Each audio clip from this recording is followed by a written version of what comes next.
Today's pieces hold out from SaGa 3 Jikuu no Hasha Shadow or Light, which is the remake of Final Fantasy Legend 3. The third game in the SaGa franchise, the franchise that has two very, big deal composers. You got Nobuo Uematsu, and you have Kenji Ito.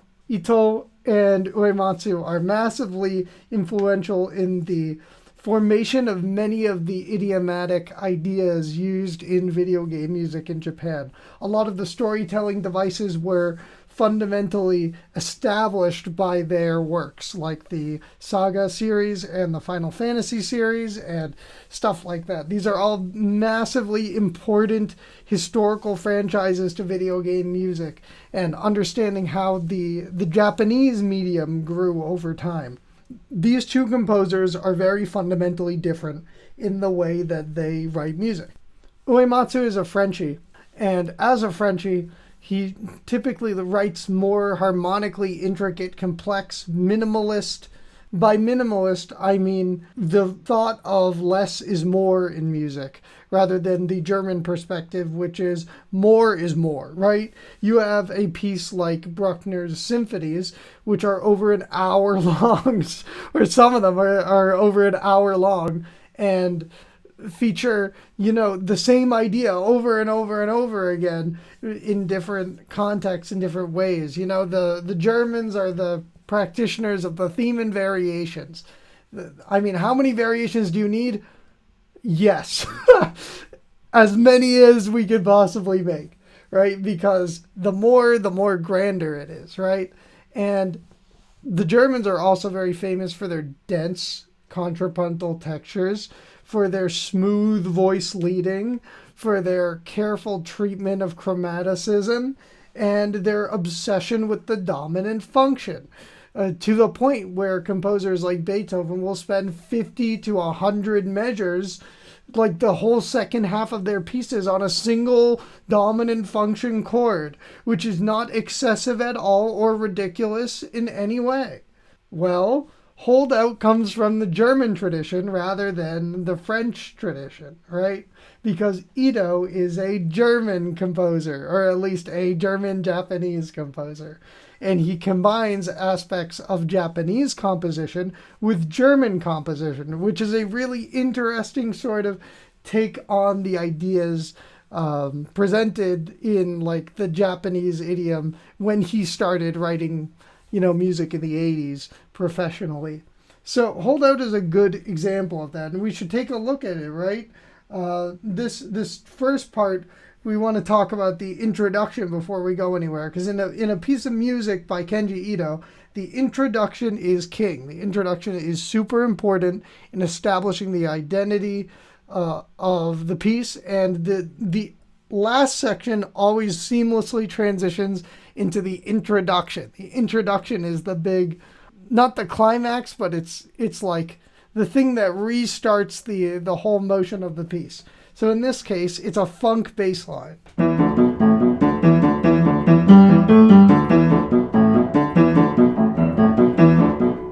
Right, we get this funk bass line, and then that's tonic function, and then it moves into the A section.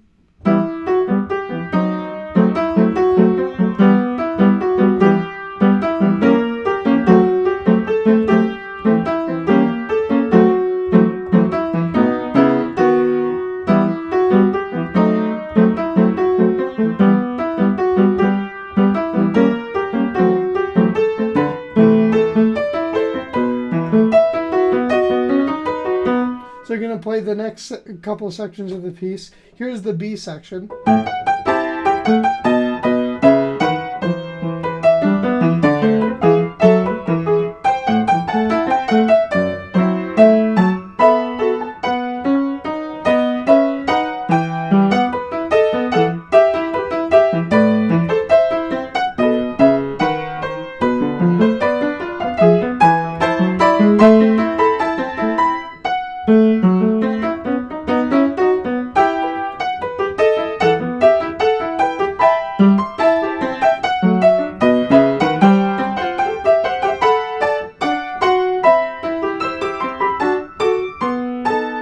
right? And then it goes back to that introduction.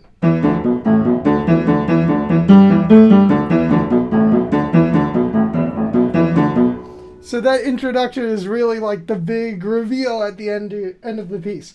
You have this, and then back to the, which sort of restarts the form of the piece. Let's talk about what's going on in the A section.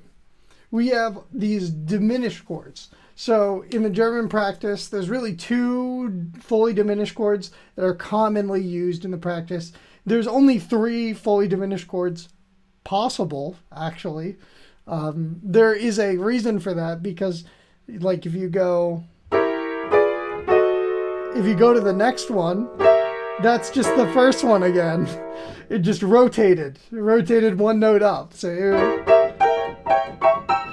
that's a weird thing about diminished chords, that there's only 3 fully diminished chords on the piano until you start getting just different rotations. So that really limits what you have. And the 2 commonly used ones are the fully diminished 7 and the 7 of 5, right? And we have a lot of these fully diminished 7s and these 7 of 5s. Except some of them aren't functioning like 7 of 5s, even though they are 7 of 5s. And we'll talk about why they're not working as they should, possibly. Okay, so we start out with a 1 chord, and then it goes to this 7 fully diminished 7, right? Which is only a 7 fully diminished 7 because we have a D sharp in the melody, right? That's what's keeping it from being just a 2 half diminished 7. There's a D sharp in the melody, which makes it fully diminished. And then we go back to 1, and then we go to 7 of 5. But 7 of 5 doesn't resolve to 5. Instead, it goes to 2 half diminished 7. And then back to 7 of 5. And then back to 2 half diminished 7. And then to 5. Right? Which is kind of like a really roundabout way of getting there. Let me play it again. There's our 7, back to 1. 7 of 5, 2 half diminished 7. 7 of 5, 2 half diminished 7. 5. Right? So it's almost all like going around this these diminished 7 chords, right? So the whole identity of this section is around these diminished 7th chords. But why is it that I haven't marked the function of the E fully diminished 7ths on my diagram, right? Why didn't I mark them? Well, because they come from this practice in German music of having successive descending fully diminished 7th chords, like in Bach, for example.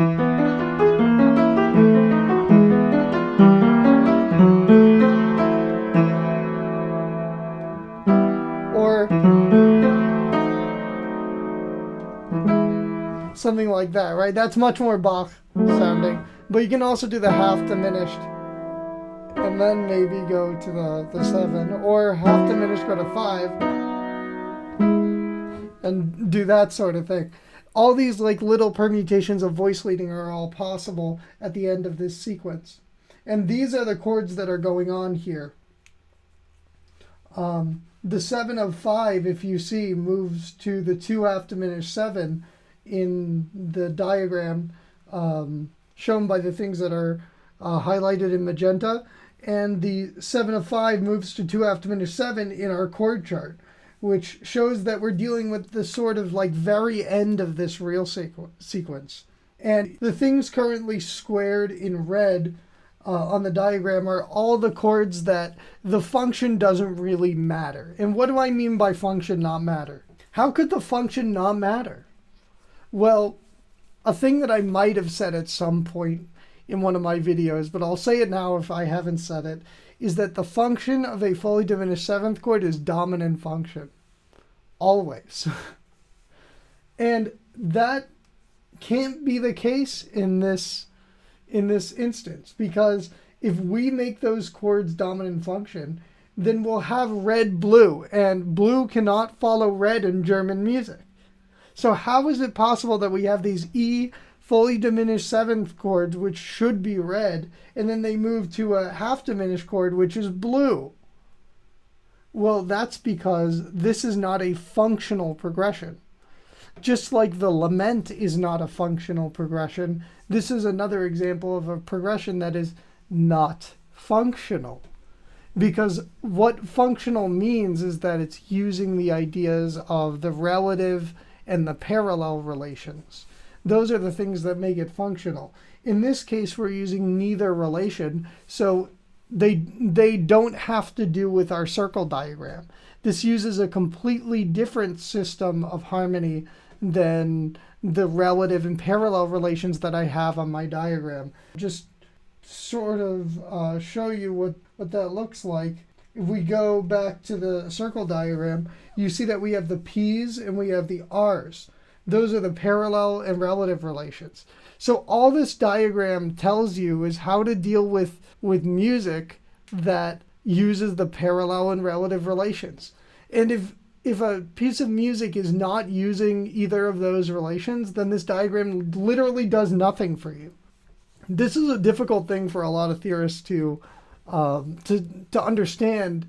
A lot of young theorists and even older theorists, because they hear that function is how music works. So how could there be a progression that just completely is divorced from function? Well, it's because function was an old concept that was only supposed to describe a certain number of things, right? And while most things in German music theory can be easily described with function, this is an example of something that cannot be described with function. And it is instead better to look at the underlying progression. And the underlying progression in this case is this real sequence. Well, so let's take a little bit deeper look into this real sequence. This chord, which just became highlighted, is a possible chord that you can use before going to 1. It sounds like this.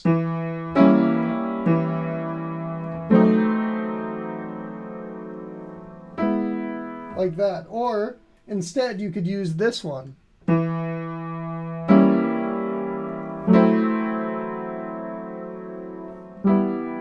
Like that.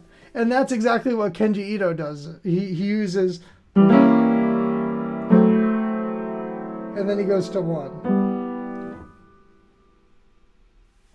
And this is important because if I just called these chords dominant function, then the thing circled in blue on the chord chart would have a red in the middle of it.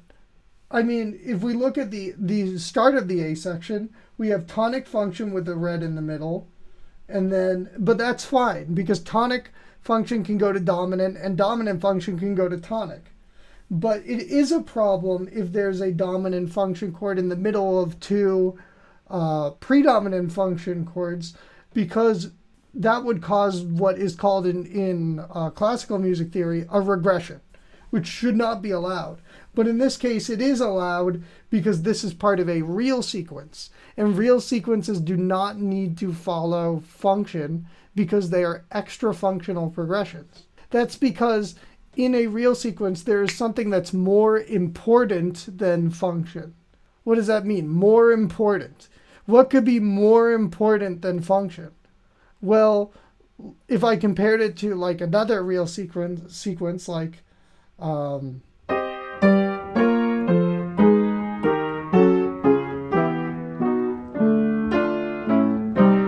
what key is that in? Well, you can't tell because until you get out of the real sequence, it's just going through 6 different keys. Like you have no idea. This blue group should be moving to this red group. So if that E fully diminished 7th chord was dominant function, then wouldn't it spoil the arrival of that B7 chord? Like think about it. I'm gonna put an actual dominant function chord in there and you'll see it ruins it.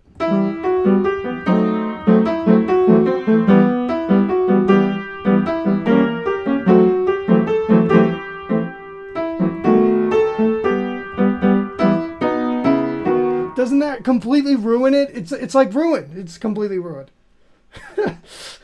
You can make the argument that the 7 of 5 is sort of like a a chord that comes before 5, so it's like a predominant, sort of. That's another interpretation, but I don't think it's a complete interpretation, because I think a fully diminished 7th chord is going to be heard as dominant function unless it's part of some sort of real sequence. And I think this real sequence is the most correct explanation, even though it's more complicated. I'm not going to lie to you what's going on here. I think it's this real sequence. And then we have a phrase here that sort of repeats the idea of the beginning but goes in a different direction, right? We have...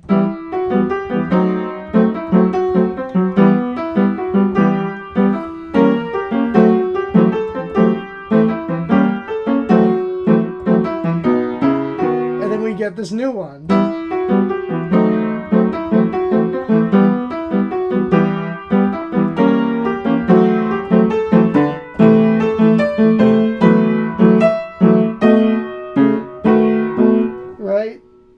So this time, there's a little bit of what we had before. We have that 705 going to 2F diminished 7, but then it proceeds to a lament progression. We have...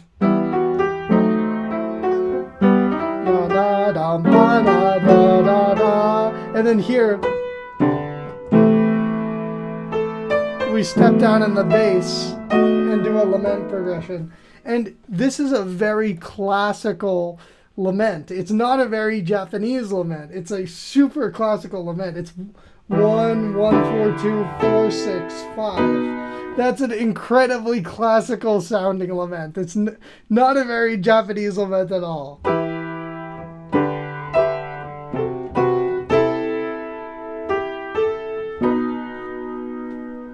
And it makes sense because Kenji Ito is trying to pull upon the German tradition when writing this. So the next section has a really weird double tonicization in it. It's a minor 4, major 5, 1 of 4, which is a mouthful, I know. It's preceded by this really cool 4, 5, 1, where it goes. I like how he goes the same melody, but he changes what note is underneath it.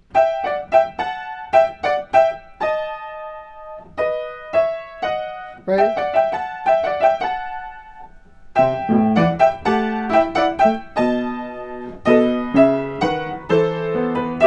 And then he does the tonicization.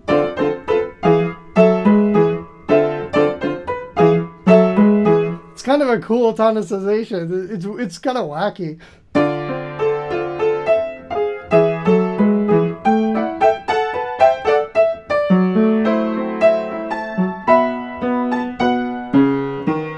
Right? And then we're going into the C section. I mean, it's weird. It's kind of on my diagram. I don't actually have a 2-5-1 like a minor 4, major 5-1 of 4. I have a 2-5-1 of 4, but this is such an uncommon tonicization. It's not even on my diagram. But the only difference is that if you make the first chord a 4-7 rather than a 2-7, it now is the correct tonicization. So these are the common tonicizations. Well, this one's a slight variation of the 2-5-1 of 4. So the C section is an interesting section as well. It features a very similar tonicization to the one we just looked at. Let's look at this tonicization. It's a 2-5-1 of 4. Huh, that's the one I have on my diagram. It's right here. So it's all he did is change it from the 4-5-1 of 4 to the 2-5-1 of 4. But it's interesting to show how he uses it, because if you try to actually go to the piano and write something with a 2-5-1 of 4 in it, it's hard. The reason why it's hard is it really makes you try hard not to make it sound like you modulate it to 4. Like, it's really hard to make it feel natural and not modulate to 4. Like, he actually uses the same chord in another piece, but he does modulate to 4 because it's so hard to get back to the original key with this particular chord. It's tough. It's tough. This is a sort of tough tonicization to actually execute. So let's see how he does it. So he takes the 2-5-1-4 and he then moves down diatonically in the descending thirds progression from 4 to 2/2 diminished 7, and then goes to 5. And then on the other end, he starts the progression with a 1-4-5. A 1-4-5 is sort of unusual in this case because think about it. You have 1, you have 4, you have 5, and then after 5, you expect a 1 chord again. But you don't get a 1 chord. Instead, you get a B half diminished 7. So how does that work? And how does that sound? You get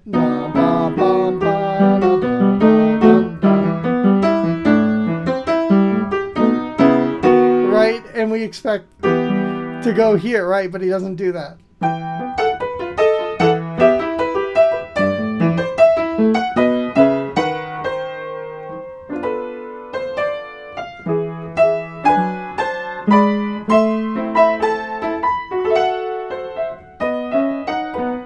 Isn't that wacky? That's crazy to me. It's like so wacky and out of the box.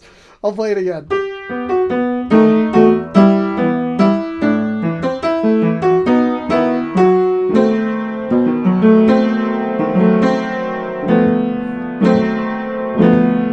That's such a cool chord change.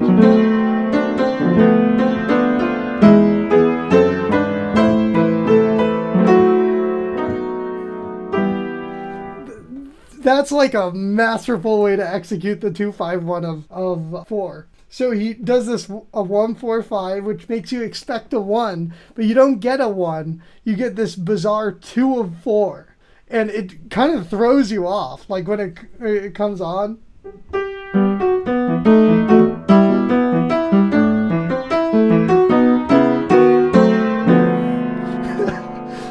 It's so not what you're expecting.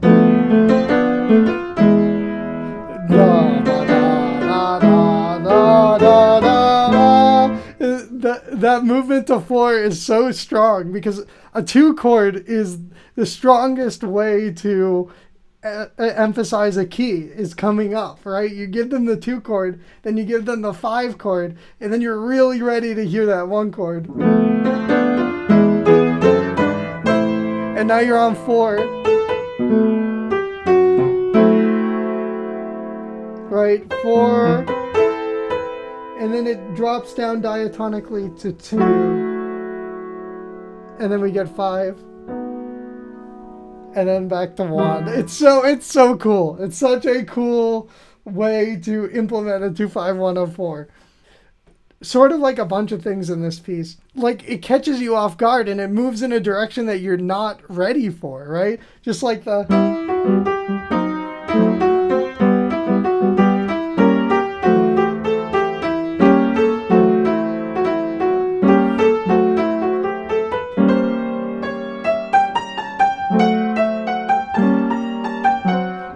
Like all of these things just sort of break your expectations of what's going to happen. These are techniques that I almost never see any other Japanese composer using. It's like very, very like Strauss, Mahler ideas. They're not like Debussy, Ravel, like these Frenchy composers that so much of Japanese music is based on. This is more German tradition, which is like weird. It's not typical for this style of music. So yeah, that 1-4-5 is really kind of interesting. It gives you the impression that you're going to have a very traditional progression, and then you hear 2 of 4, which completely blindsides you. It's such a cool way to implement that. At the end of the piece here, we have this very unusual cadence that is used in rock music, right? The flat 7-5. I'm calling it the Ito cadence because when I talk about more Kenji Ito music, we're going to see this again. So we have da, da, da.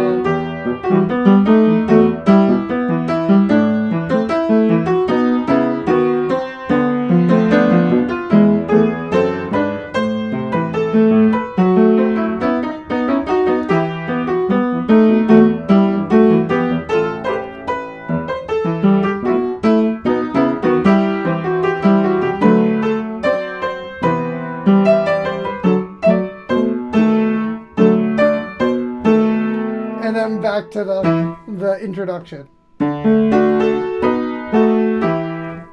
Just to give you a little bit of like preempting what I'm going to be showing you in future videos, I'm going to play the introduction to another piece by Kenji Ito from one of his like brand new works, like something that he just came out with. You might not be familiar with this piece because it's so obscure, but I'm going to play one that is from like a brand new piece that he just worked on. It goes like this.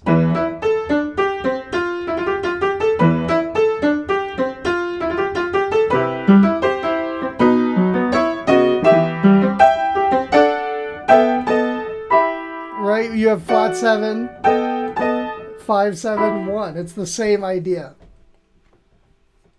That is all that there is in Hold Out.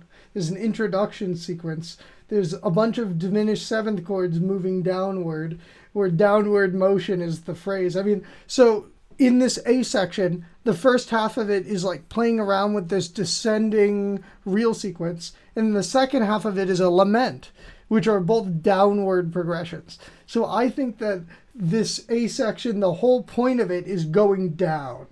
With the B section and the C section, it's all double tonicization, right? We're playing with the 4-5-1 of 4, and we're playing with the 2-5-1 of 4. Those are all uses of this double tonicization. And that's it for now. If you want to donate to my Ko-Fi, you can.